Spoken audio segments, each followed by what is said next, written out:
Bienvenidos de nuevo, soy su anfitrión en este viaje por el tiempo llamado Historia de la Iglesia Adventista. La semana pasada lo dejé con el corazón en la mano. Era el 21 de marzo de 1843. Guillermo Miller y miles de sus seguidores estaban con el cuello estirado, mirando hacia el cielo, esperando ese gran evento. Pero como podrán ver, por el simple hecho de que estoy aquí grabando este podcast con ustedes, y ustedes lo están escuchando, pues Jesús no regresó ese día. ¿Qué se hace el día después del fin del mundo que no fue? Muchos esperarían un caos total, pero la realidad fue muy curiosa. Solo una parte de los milleritas creía en una fecha inamovible. Para la mayoría, el 21 de marzo era solo el fin de un periodo. Joshua Himes, ese genio de las comunicaciones que ya conocemos, rápidamente tomó su pluma y escribió en el periódico: no es prudente posponer el evento ni una hora. Debemos vivir en constante expectativa. Himes era como ese amigo que siempre te dice: ya llega el Uber, ya llega el taxi, está a 2 minutos, pero todavía ni siquiera ha salido. Miller, por su parte, mantuvo la calma. En febrero ya había dicho que su actitud era: si Cristo viene, genial. Si no, seguiremos predicando. Esa flexibilidad, amigos míos, fue lo único que salvó al movimiento de desintegrarse en un mar de decepciones. No hubo pánico, hubo reflexión. Se miraron los unos a los otros, se sacudieron el polvo y quizás dijeron: nos equivocamos de hora, pero no de invitado.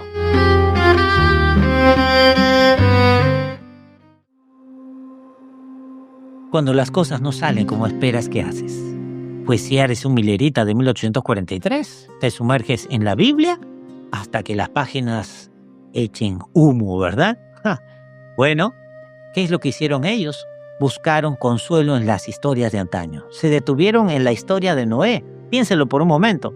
Noé construyó ese tremendo barco gigante en medio del desierto, lo cual ya era bastante raro. Pero lo más increíble es que cuando por fin el arca estaba hecha y ellos entraron allí, Dios cerró la puerta tras ellos. No pasó nada por 7 días. 7 días donde realmente los vecinos seguramente pasaban por fuera burlándose y gritando: oye, Noé, ¿cómo va el crucero por ahí allá adentro? ¿Se pueden imaginar ustedes? Los milleritas entonces concluyeron que Dios estaba haciendo lo mismo con ellos. Un breve periodo de espera para probar quién tenía fe de verdad y quién solo estaba allí por el espectáculo. Jesús también habló de 10 vírgenes que esperaron al novio y se quedaron dormidas porque él se demoró. Así que ellos dijeron: la demora es parte de un plan. Miller incluso citó al libro de Habacuc: aunque la visión tarde, debemos esperarla. Esta explicación era como miel para sus oídos, ¿no? Era como miel para los oídos de los fieles. Estaban convencidos de que estaban en la sala de espera de Dios. Se sentían especiales, se sentían probados por fuego. Escuchen, habían predicado tanto tiempo que dar marcha atrás ahora se sentía realmente como una traición. Así que decidieron que la luz llegaría tarde o temprano, pero llegaría.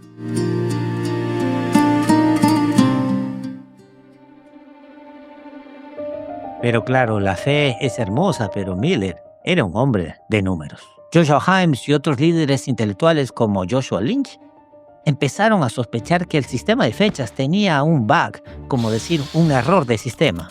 Resulta que habían estado usando el calendario romano estándar, pero se dieron cuenta que debían mirar el calendario de los judíos caraítas. Y de repente, nueva fecha en el radar: 18 de abril de 1844. La esperanza volvió como que a subir, pero como una secuela de una película que no fue tan buena como la primera, ¿verdad? La gente ya no estaba tan animada como al inicio, estaba un poco escéptica. Y cuando el 18 de abril pasó, el cielo siguió siendo azul y siguió estando despejado. La decepción, escúchame, pegó mucho más fuerte. Más personas abandonaron el barco. Pero aquí es donde la historia se pone realmente interesante. En medio de ese desánimo emerge un personaje con un nombre digno de una cadena quizás de restaurantes o de repente de un barco famoso. Samuel Sheffield Snow. Así es. Sí, capitán. Embarquémonos en el SS Snow ahora. Snow no era un improvisado. Se puso a estudiar las festividades judías con una lupa. Descubrió que el día de la expiación, escuchen, cuando el sumo sacerdote entraba al lugar santísimo del templo, era la clave. Era el único día donde no podías estar relajado, ni dormirte en la casa, ni irte a patear pelota. Era un día de juicio. Snow hizo una clase magistral entonces en su calendario y dejó una conclusión que cambiaría la historia para siempre. Jesús vendría el 10º día del 7º mes del calendario judío, es decir, el 22 de octubre de 1844.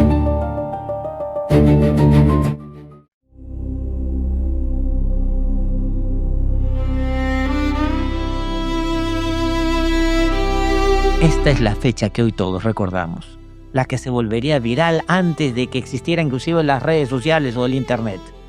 Lo curioso es que al principio a Samuel Snow nadie le hacía caso. Escribía cartas a los periódicos mileritas y los editores probablemente lo usaban para encender su chimenea. Pero Snow tendría su momento de gloria en agosto de 1844, en un campamento de Exeter, en New Hampshire. Imagínense la escena, cientos de personas bajo tiendas de lona, sudando bajo el sol del verano y quizás un poco desanimadas. Y allí tenemos a Joseph Bates, el antiguo capitán de mar, estaba en el púlpito tratando de dar un sermón para animar a la tropa, para animar al pueblo, ¿no es cierto? Pero seamos honestos, probablemente estaba siendo un poco aburrido. De repente la hermana de Samuel Snow, que no tenía ningún filtro, como dicen, no tenía ni un pelo en la lengua, se levantó en medio de la multitud y gritó: «Es demasiado tarde, José Bates. El tiempo apremia. El Señor tiene siervos aquí que tienen alimento para su tiempo. ¡Que hablen!». Bueno, Bates, que debía ser un hombre muy humilde o estaba probablemente muy cansado, se detuvo, se sentó y le dijo a Samuel Snow: «Sube tú, hermano». Snow subió al púlpito y soltó, escúcheme, una granada, una bomba lógica. Abrió su Biblia y usó el libro de Daniel 8:14 y Mateo 25. ¿Y para qué? Para demostrar que Jesús vendría en cuestión de semanas. El efecto, escúcheme, fue instantáneo. La gente no salió del campamento caminando, salieron gritando: «¡He aquí el esposo viene, salid a recibirle!». Fue como un choque eléctrico que recorrió todo el país. Jaime White lo describió como un poco así, como un movimiento casi irresistible, con poder irresistible. El grito de medianoche había comenzado y ya no había vuelta atrás.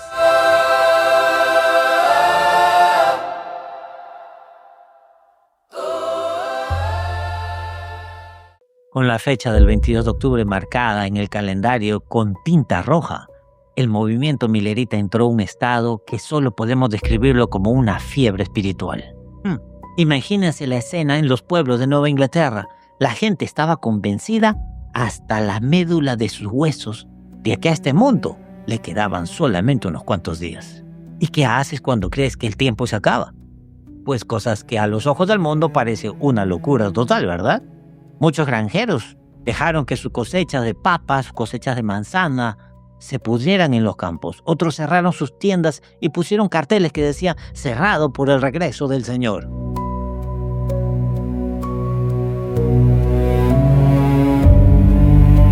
¿Era fe o era presunción? Para ellos era la prueba máxima de amor. ¿De qué sirve el dinero en el banco si vas a estar caminando en las calles de oro la próxima semana? Algunos regalaron sus casas, regalaron sus muebles y sus ahorros a los pobres, pero claro, donde hay mucha luz, también hay muchas sombras.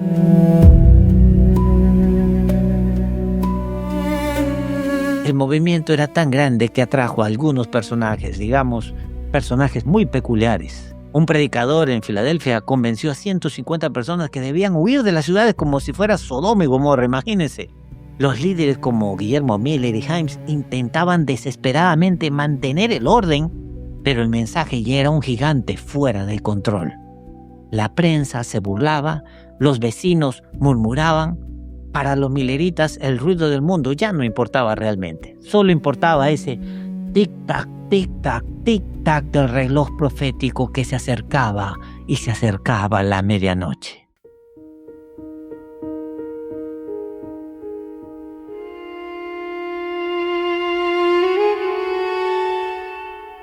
Y entonces llegó el día, 22 de octubre de 1844. Miles de personas se vistieron con sus mejores ropas. Aunque esa historia de las túnicas blancas parece ser más un mito que realmente fue parte de una prensa, más que la realidad, se reunieron en graneros, se reunieron en las iglesias, se reunieron en las colinas y todos tenían algo en común. Estaban mirando hacia el este. Pasó la mañana y nada. Llegó el mediodía y nada. El sol seguía su curso. Atardeció y nada. Y el frío de octubre empezó a calar en los huesos. Pero ellos no se movieron. Jesús vendrá a medianoche, pensaron algunos. Pero la medianoche llegó. El reloj marcó las 12 y el único sonido fue el del viento y el llanto contenido en muchos de ellos.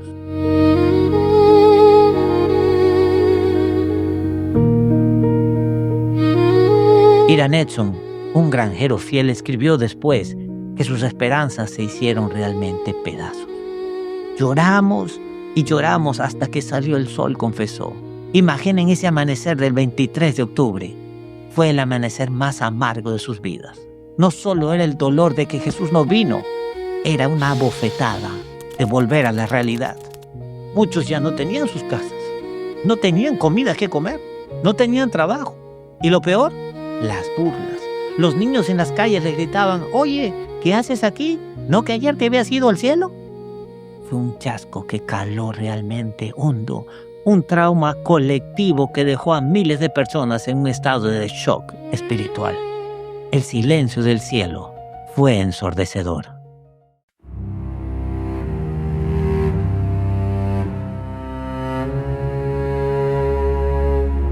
En los días siguientes, el movimiento que parecía un ejército increíble se convirtió en un campo de refugiados espirituales. Guillermo Miller, el hombre que lo empezó todo, estaba físicamente agotado y con el espíritu quebrantado. A sus 62 años, se enfrentaba al fracaso más público de la historia. Pero no fue el único que sufrió. Charles Fitch, uno de los líderes más carismáticos y queridos, había muerto apenas unos días antes del 22 de octubre. Había contraído una fiebre fatal después de bautizar a cientos de personas en un lago helado bajo la lluvia. Él había estado bautizando a la gente y de repente, cuando terminó de bautizar a un grupo de personas en ese lago frío, dice que estaba saliendo y de repente empezó a mirar otro grupo que le dijo: ¿nos puede bautizar? Porque queremos estar bautizados antes de que venga Cristo. Y él dijo: ok, está bien. Y los bautizó. Y dice que cuando terminó ya estaba temblando y quería salir. Otro grupo se acercó y así pasó el día bautizando cantidad de gente. Y sabemos que él murió justamente antes de esa fecha porque se enfermó. Lo interesante es que en su casa, la esposa de él y sus hijas pequeñas, pues la mamá tuvo que consolarlas y les decía: hijas, verán a papi dentro de muy poco. Dentro de muy poco verán a papi, porque Cristo vendría dentro de una semana. Y el día en que no vino Cristo, las niñas le preguntaron a mamá: mamá, ¿y vendrá papá? ¿Cuándo viene papá? Este fue el dolor realmente que todos pasaron. Charles Fitch murió con la esperanza intacta. No tuvo que vivir ese dolor del chasco, pero saben, muchos tuvieron que pasar por ese dolor.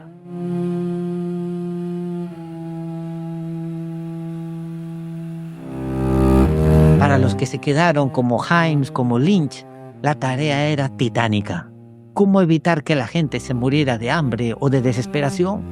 Hines puso su maquinaria de relaciones públicas inmediatamente a trabajar, pero esta vez no para imprimir papeles, sino para pedir caridad, para cuidar de los hermanos que habían dado todo para la causa. Algunos líderes como George Storm se arrepintieron amargamente y se alejaron para nunca más regresar al movimiento. Ese animal que Guillermo Miller había creado estaba herido y herido de muerte. El mundo pensaba que esta sería la última vez que escucharían de los Milleritas. Parecía un final lógico de una tragedia de novela, ¿verdad? Pero como dice el dicho, la hora más oscura es justo antes del amanecer.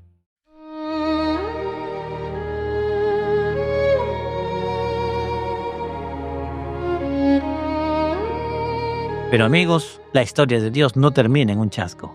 El 23 de octubre por la mañana, Iran Edson y un amigo conocido como Owen Crosswell caminaron por un campo de maíz para ir a consolar a otros creyentes que también estaban dolidos y necesitaban consuelo.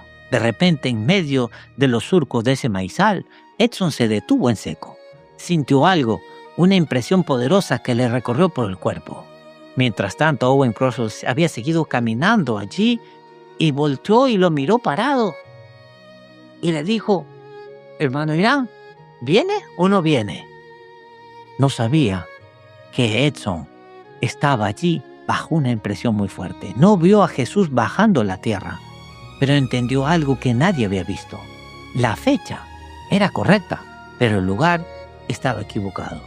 Jesús no debía venir a la tierra a purificarla, sino que había pasado del lugar santo al lugar santísimo en el santuario celestial para comenzar su obra final. Esa pequeña idea, nacida en un momento de desesperación total, fue la chispa que encendió un nuevo fuego. De las cenizas del movimiento millerita que muchos daban por muerto, empezó a surgir un pequeño remanente. Ya no eran miles, eran unos pocos cientos de buscadores sinceros. Entre ellos estaban un joven llamado Jaime White y una adolescente frágil llamada Elena Harmon.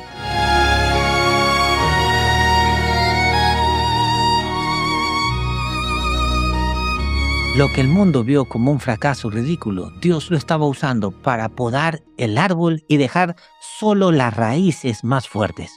El 22 de octubre no fue el fin, fue el comienzo de algo mucho más grande, una iglesia global que hoy lleva ese mensaje a cada rincón del planeta, y así, del dolor más profundo, nació la esperanza más firme.